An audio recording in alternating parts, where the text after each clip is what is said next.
key element of our work around narrowing the gap in inequalities, particularly between the east and the west of the borough.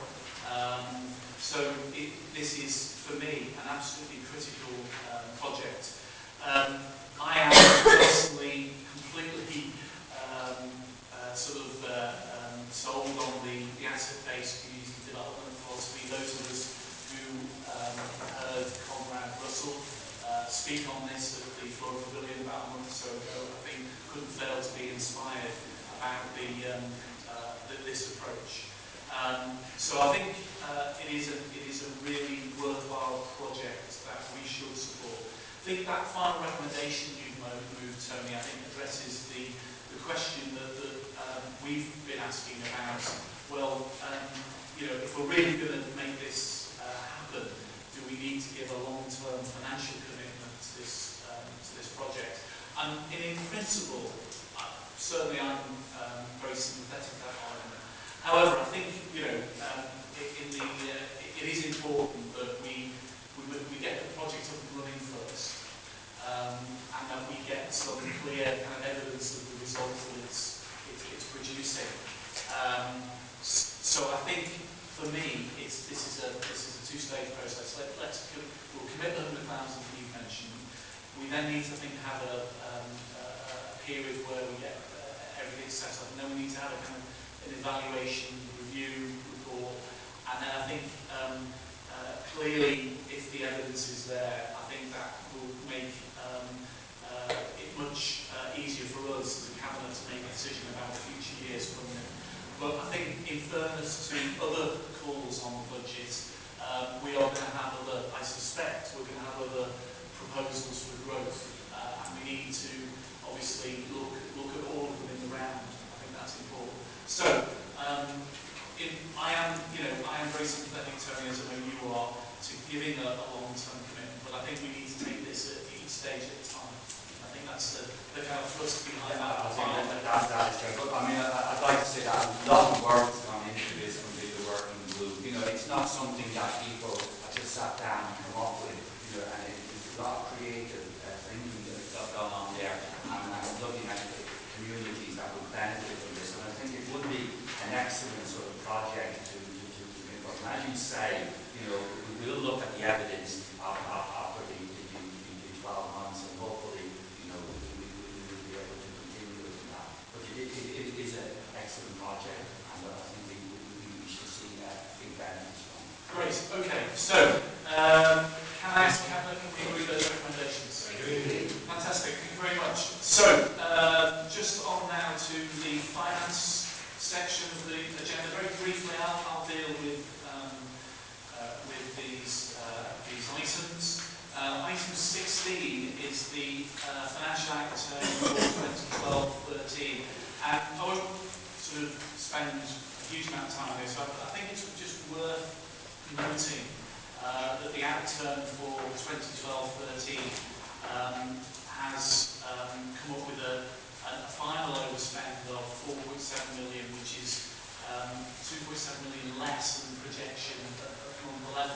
And when you think we've ended up with an overspend of 4.7 million when we started the year, the last financial year, with an overspend of 17 million, actually 18 million, because we had the million that we had to put in as growth for the residential nursing homes. So to have got down from an overspend which we inherited from the previous administration to a position that we got here, I think is a really good outcome. So I think it's worth making that point.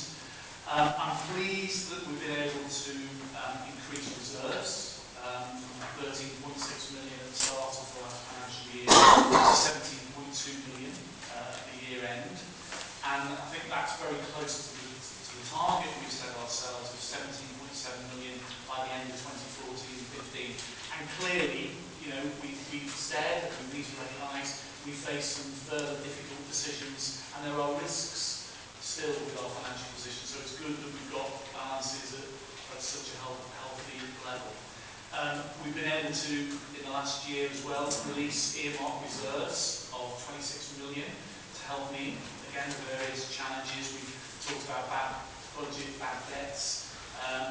And for me,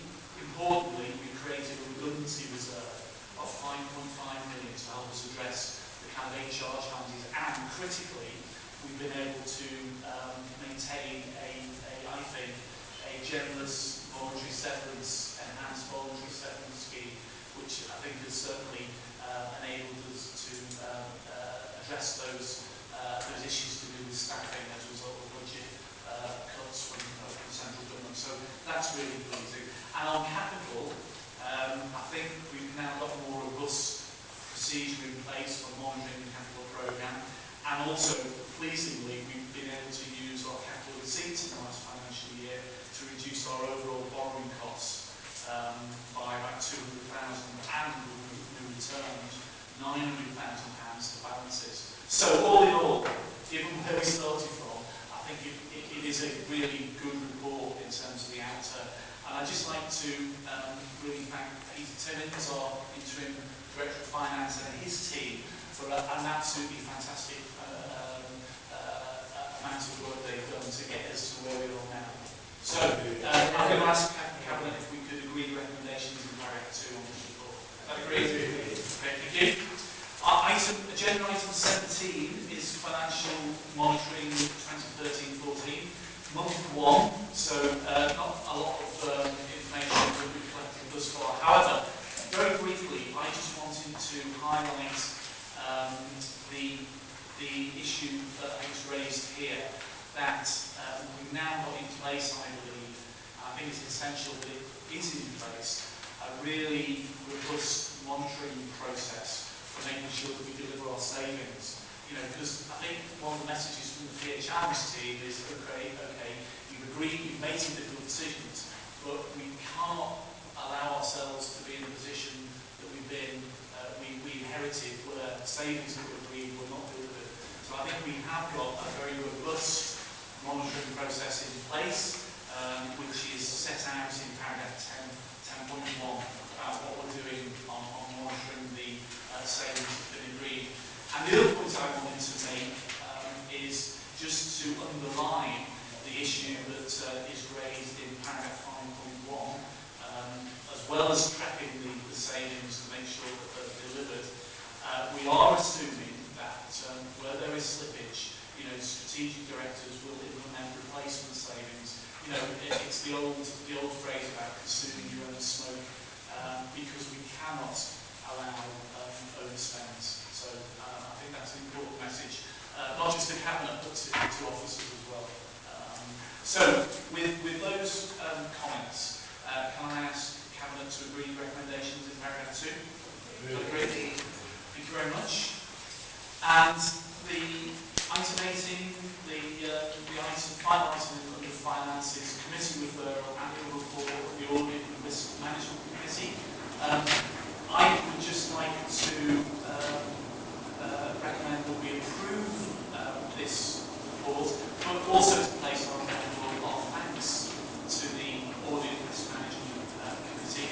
I think they've done a really good piece of work throughout the year in monitoring and raising issues around our the financial accounts and other related issues.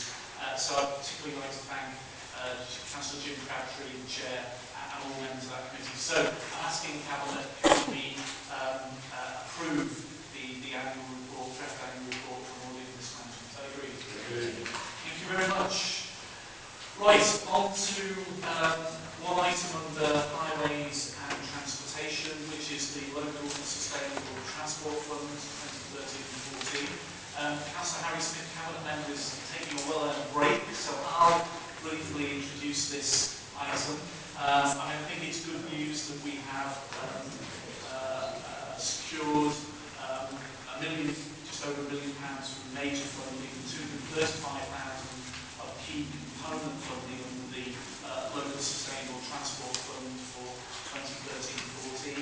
The recommendations as to how we use that money, both on capital and revenue, is set out in paragraph 3.1.